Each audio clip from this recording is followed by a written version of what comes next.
नाजरीन आदाब। दूरदर्शन न्यूज़ के खुसूसी पॉडकास्ट आई टू आई में आपका खैर मकदम है।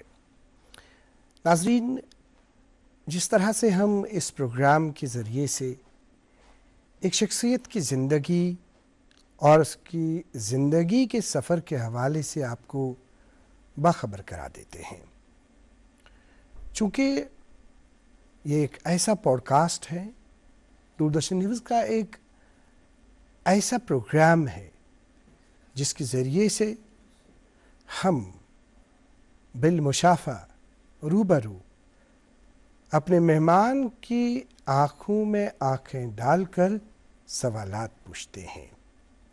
चूँकि दुनिया में कई शख्सियात हैं, जो शख्सियात अपने प्रोफेशन के साथ साथ अदब की दुनिया के साथ भी वाबस्ता है। नाज़रीन, आपने हाल ही में देखा होगा कि यहाँ श्रीनगर में एक बहुत ही बड़ा एजुकेशनल कॉन्क्लेव हुआ और इस कॉन्क्लेव की एक ख़ास बात ये रही कि वहाँ पर एक किताब की रस्म-ए-रूनुमाई अंजाम दी गई जो honourable chief minister of Jammu Kashmir ने अंजाम दी। जी हाँ, मैं बात करना चाहूँगा eternal echoes voices of the earth, इस किताब के हवाले से। इस किताब के ऑथर हैं जम्मू कश्मीर के एक नामवर पोइट, ऑथर, सिर्फ अब ऑथर नहीं है, पोइट नहीं है, बल्कि महकमे तालीम में डायरेक्टर फिनांस के तौर अपने फ़राइज़ इस वक्त अंजाम दे रहे हैं। जी हाँ, मेरा मुराद है श्री कुलभूषण कुमार ख़याल जी का। बिल्कुल हमारे स्टूडियो में तशरीफ़ रखे हुए हैं श्री कुलभूषण कुमार जी, आपका स्वागत है हमारे शो में। Thank you. आप सभी को मेरा नमस्कार, प्रणाम, आदाब, सलाम, सत श्री अकाल। मैं Kulbhushan Kumar, director finance, school education department,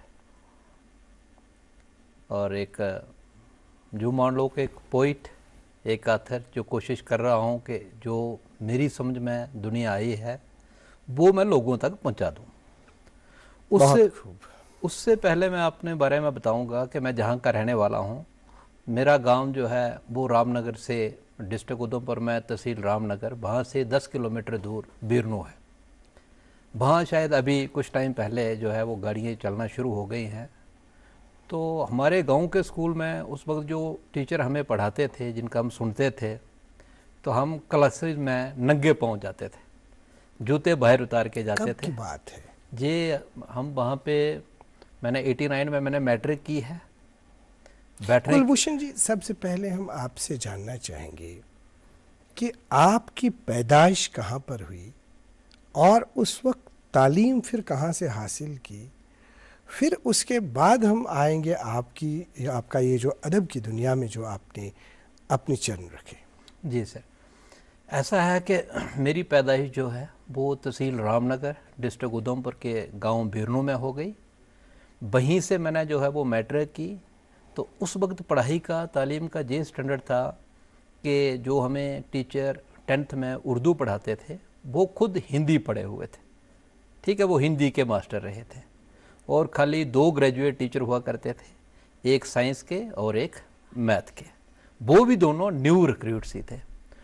तो गांव के हालात थे, फादर साहब मास्टर थे, फैमिली बड़ी थी, ज़मींदारी सारी करना पड़ती थी, घर के पास स्कूल तो पास में ही था, लेकिन वहाँ पे स्कूल में उस वक्त बैठने के लिए सिस्टम नहीं होता था, क्लासेस बाहर लगती थी, पेड़ के नीचे बैठते थे, अपने अपने पत्थर रखे होते थे, और जब उन पत्थरों पे बैठते थे और जब 6th-7th में पहुँचे तो उसके बाद फिर हमें वो डेस्क मिल गए, तो फिर हम उसके ऊपर बैठ के वो पढ़ाई किया करते थे। तो मैट्रिकुलेशन जो है वो मम्मी की छुटकी, डैडी की गुड़िया, दिल में बसी सबके इस घर की बेटियां। हर घर के हर दिल में बसा अमूल ताजा, हमेशा फ्रेश। इस घर की बेटियां मैंने वहीं से किया है। उसके बाद फिर 12th में हायर सेकेंडरी स्कूल उधमपुर से किया, 1 साल उधमपुर डिग्री कॉलेज में पढ़ा। उसके बाद मैंने बीएससी एग्रीकल्चर ऑनर्स जो है वो अजमेर यूनिवर्सिटी से की। बहुत तो अजमेर यूनिवर्सिटी में जब पढ़े तो वहाँ पे सबसे अच्छी नमत ये रही कि वहाँ की जो ख्वाजा मोहिउद्दीन चिश्ती साहब की दरगाह है, वहाँ पे मेरा बड़ा आना जाना रहा। बड़े सूफ़ी लोगों से उठना बैठना रहा, ध्यान करने वाले लोगों से रहा। और फादर साहब मास्टर थे, मास्टर अब रिटायर हैं। तो कुछ उस वक्त ख़र्चा चलाने के लिए एक स्टूडियो में भी काम करते रहे। तो उस स्टूडियो में मैंने फ़ोटोग्राफ़ी सीखी, वीडियो एडिटिंग सीखी, शूटिंग करते रहे। फिर वहाँ से जब वो 96 में एग्रीकल्चर की ग्रेजुएशन ऑनर्स में कंप्लीट हुई, उसके बाद फिर मैं एग्रीकल्चर डिपार्टमेंट में जॉब लग गई। तो उसमें 3 साल मैं गूल में रहा, गूल संगलदान के एरिया में रहा जी। वहाँ आप मानेंगे कि मैंने लोगों को वर्चुअली हल चलाना सिखाया। लोग बहुत गरीब थे, उनके पास पैसे नहीं होते थे खाद और बीज खरीदने के लिए, और मैंने वो अपनी सैलरी में से उनको मैंने खाद और बीज के पैसे दिए हैं। और शायद आज भी अगर मैं पुराने कागज़ निकालूंगा तो आज भी मुझे कुछ लाख रुपए उन ज़िम्मेदारों से आज भी लेने होंगे। क्या बात है। पर वो पैसे मुझे नहीं मिल पाए, पर शायद उन लोगों की ब्लेसिंग्स मुझे मिली, उन लोगों का जो आशीर्वाद मुझे मिला।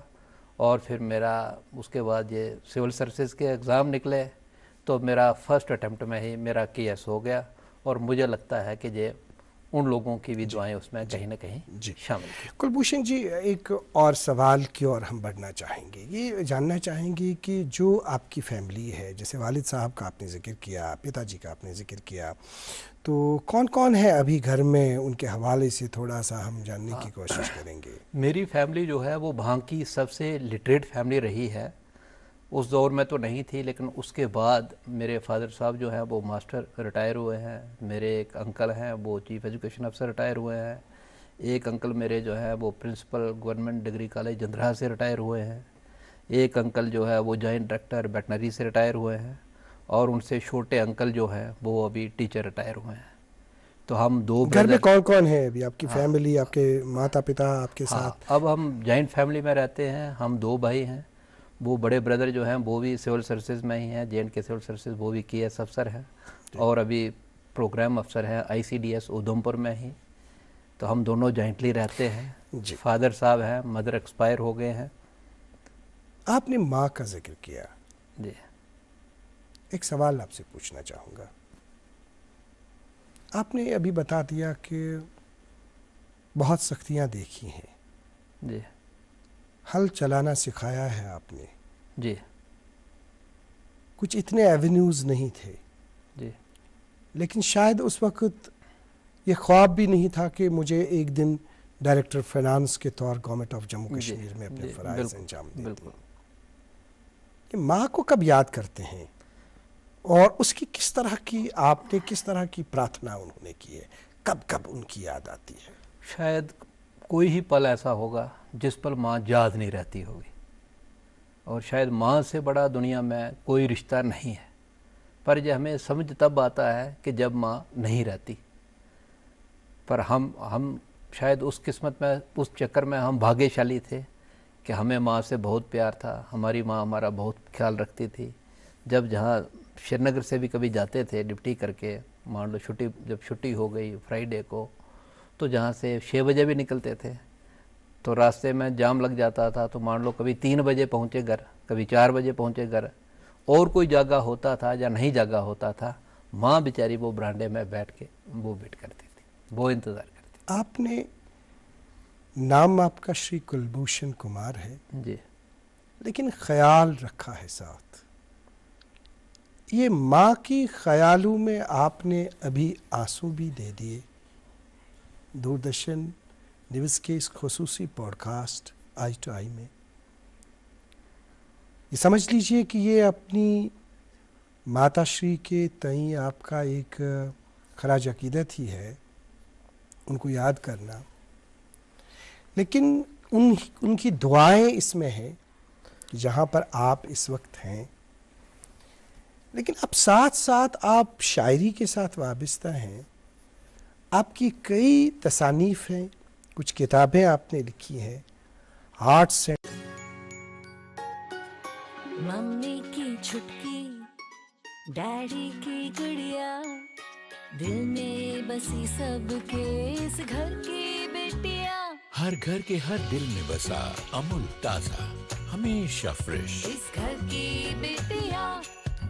हीरोज, या रिसेंटली जो एक बुक लॉन्च की ऑनरेबल सीएम साहब ने, अभी फैमिली आपकी है, आपने कहा कि इस तरह से हम बाज़ाब्ता एक साथ रहते हैं, और ये भी आपने कहा कि हम मदद करते हैं, या इस तरह से जो आपने हल चलाना सिखाया है, ये जो हेल्पिंग का एक जज्बा है, ये ख्याल में आपको कैसे आया, और ये ख्याल जो आपने तखल्लुस रखा है, क्या जान के रखा है? जो हमारी रूह जिसको माना जाता है वो क्या है? एक ख्याल ही तो है।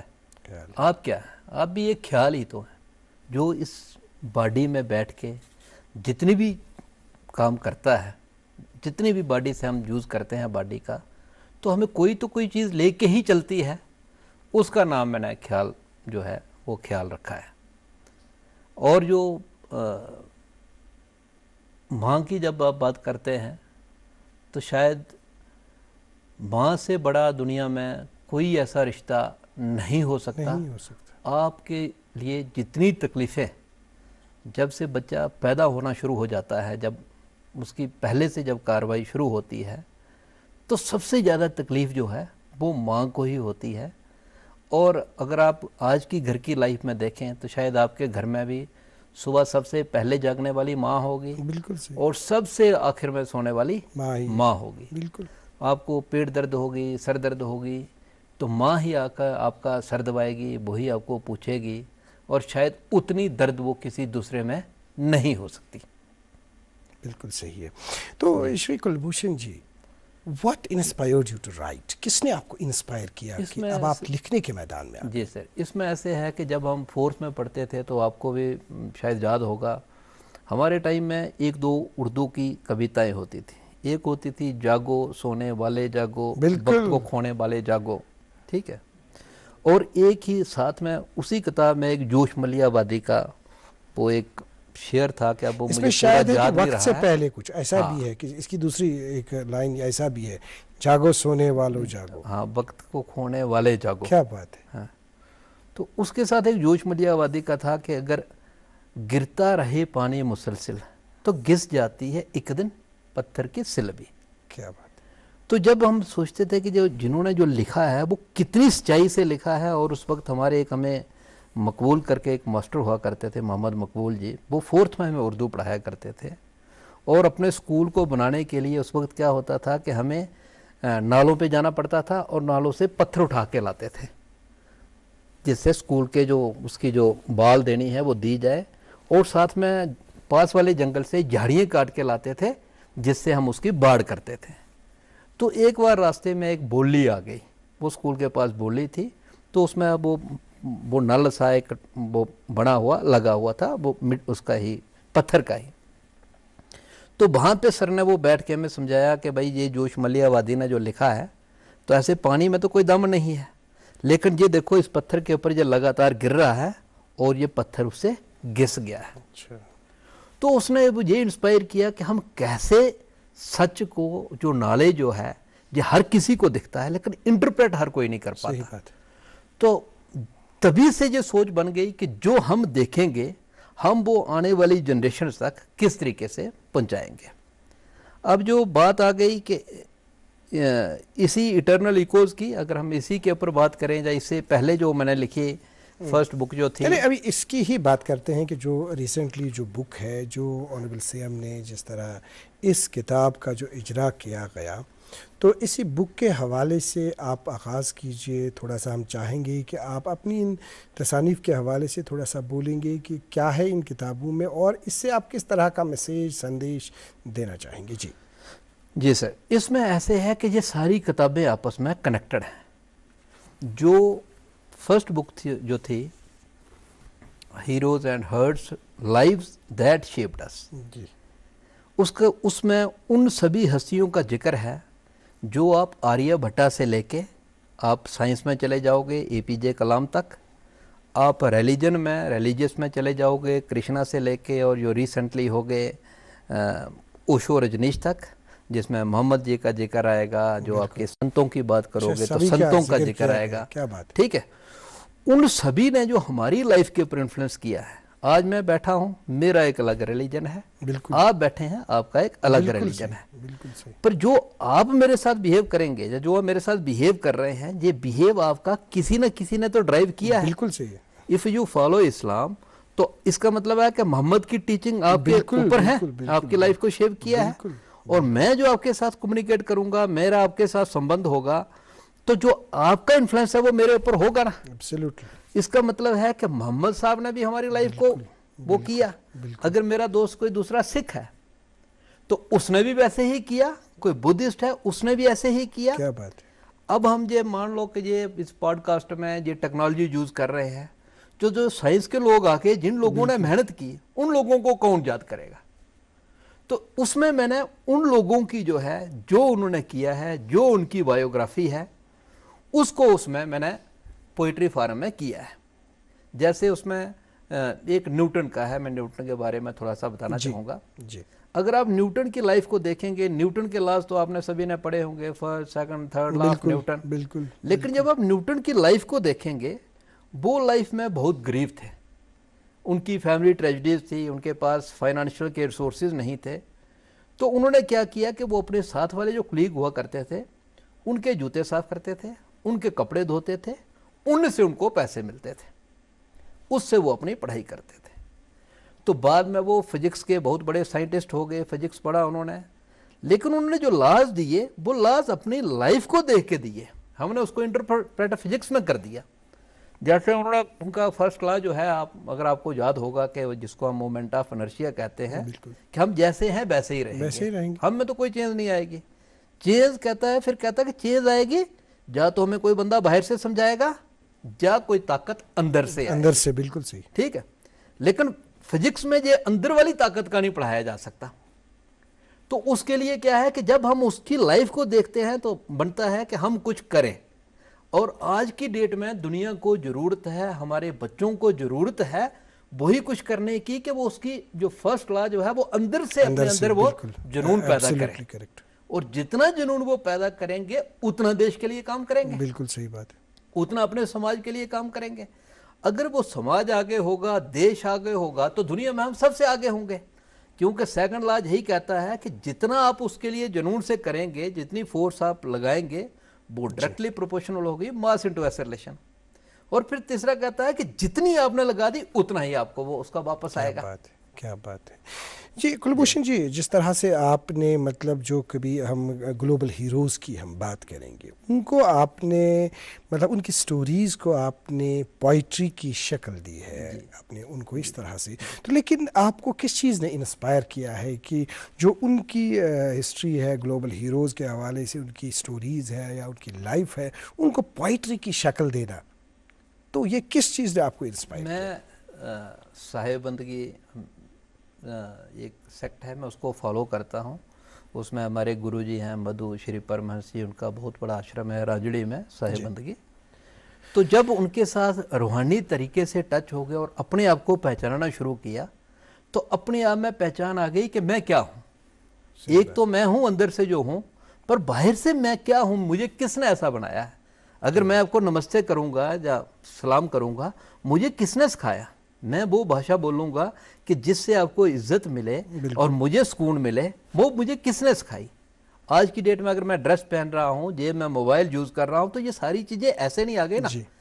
तो जिन लोगों ने इनके ऊपर काम किया, हम उनको ट्राइब्यूट क्यों नहीं दें।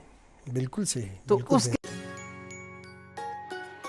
मम्मी की छुटकी, डैडी की गुड़िया, दिल में बसी सबके इस घर की बेटियां। हर घर के हर दिल में बसा अमूल ताजा, हमेशा फ्रेश। इस घर की बेटियां।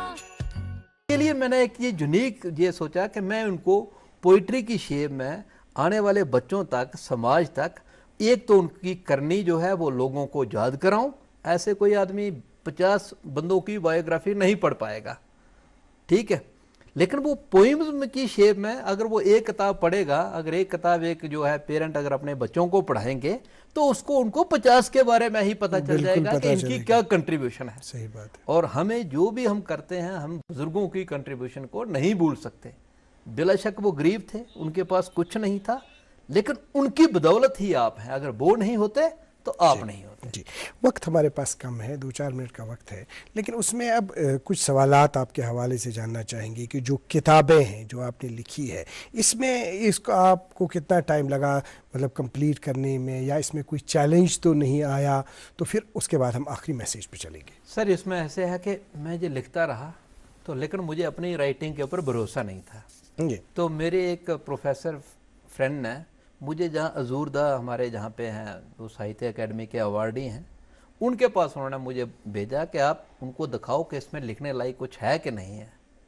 तो जब मैं उनके पास गया तो उन्हें अजूरदा साहब ने कहा कि ये तो बहुत अच्छा है, आप इसको कैरी ऑन करो। जी जी जी। और फिर उनके बेटे हैं वो प्रोफेसर शबीर मिर्जा, हाँ शबीर, उन्होंने मेरी बहुत हेल्प की। उन्होंने मुझे गाइड किया प्रेस के साथ कैसे आप अजूरदा साहब की बात कर रहे हैं? जी जी जी जी, हम हमारे पड़ोसी ही हैं वो, बिल्कुल जी।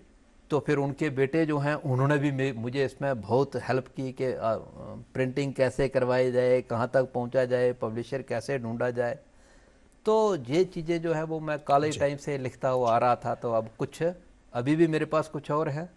अभी इसके बाद एक मेरी हिंदी की जो सफ़रे ख्याल जिसमें उर्दू की गज़लें हैं, अच्छा उर्दू की गज़लें आएंगी, बिल्कुल। अच्छा। और एक और मेरी बुक जो है अंडर पब्लिकेशन है, दी 7 ट्रेजेडीज़। आप उसको ट्रेजेडीज़ मानो, जब उसको चैलेंजेस मानो कि जब से बच्चा पैदा हो जाता है तब से लेके मरते वक्त तक उसके पास क्या चैलेंजेस आते हैं, जी। ताकि हम आने वाले टाइम में जो कंपटीशन का ज़माना है तो बच्चों के अंदर हम उस स्पिरिट को कैसे जिंदा रखें। बहुत खूब। वो उसके ऊपर जो है वो किताब। कौन सी ऐसी पोइम है, कोई नज़्म है जो आपके दिल के बहुत करीब है? आप अगर इसको पढ़ेंगे तो इसमें जो भी आपको, मान लो मदर के ऊपर जो पोइम है, जो ब्रदर के ऊपर है, जो पड़ोसी के ऊपर है, इसमें आपको हिंदू के ऊपर मिलेगी। मेरा पड़ोसी अगर मुसलमान है तो मैं मुसलमान के बारे में क्या सोचता हूँ और असली में वो क्या है। आप हैं, आपका पड़ोसी है, आपका मोहल्लेदार है, रिश्तेदार है, ये सारी चीज़ें मैंने उसमें इंक्लूड की हैं कि सब आप जैसे ही हैं। जैसे आपको भूख प्यास लगती है वैसे दूसरे को लगती है, जैसे आपको अपनी माँ बहन से प्यार है, जैसे आपको उनकी इज्जत है, ऐसे ही दूसरे से भी है। तो ये सारी चीज़ें जो है उस सेल्फ रियलाइजेशन की तरफ है कि आप इस समाज को किस तरीके से वो करें कि जहाँ पे आपकी आने वाली जनरेशनें जो हैं वो पीस से रहें। जी। एक और सवाल आपसे जानना चाहेंगे कि जिस तरह से अभी आपने अपने इस सफ़र में ही आपने राइटिंग के साथ आप रहे, आपने कुछ किताबें लिखी, हालांकि ये आप बाद में भी लिख सकते थे, अपनी नौकरी के बाद भी लिख सकते, लेकिन आपने पहले ही शुरुआत की। लेकिन आपने वो पोइम का जिक्र किया, जागो जागो के हवाले से आपने बताया है, वक्त से पहले जागो। हालांकि इस सिलसिले में तो हमारे जो डायरेक्टर स्कूल एजुकेशन कश्मीर जनाब नसीर साहब हैं, वो अक्सर बेशतर इसकी बात करते हैं कि कब जागना चाहिए। आपका भी बहुत दफ़ा जिक्र किया उन्होंने कि ये पहले जागना, वक्त पे कोई काम करना। इस सिलसिले में क्या कहना चाहेंगे और किस तरह का आपका मैसेज रहेगा? इसके लिए एक दुआ है संत कबीर का, जो कल करे सो आज, आज करे सो अब, पल में प्रलय हो जाएगी फिर करेगा कब। हमें लाइफ का भरोसा नहीं है। हमारे पास जो है, जो समझ हम दे सकते हैं, जो समाज को दे सकते हैं अच्छाइयाँ, उनको देने में देर नहीं करनी चाहिए जी। और आज के जो हालात हैं दुनिया के, उस हालात में शायद हमें पीस की, भाईचारे की दुनिया में सबसे ज़्यादा ज़रूरत है। कुलभूषण जी, आखिर पे आप ये एक सवाल आपसे जानना चाहेंगे कि आपकी मदर का नाम क्या है? ये मेरी मदर का नाम जो सिर्फ है, जानना चाहेंगे। मैंने इसमें वो डेडिकेट किया है उनका, श्रीमती लेट श्रीमती पुकरू देवी। लेट श्रीमती पुकरू देवी के हवाले से बात की। आंसू आए आज कुलभूषण जी को। ये बुक जो है, ये बुक ही हम इस पॉडकास्ट के ज़रिए से इनकी माता के नाम डेडिकेट करते हैं। आज के पॉडकास्ट में इतना ही। अगले शुमारे में आपसे फिर मुलाकात करेंगे। जब तक के लिए अल्लाह हाफ़िज़ नासिर।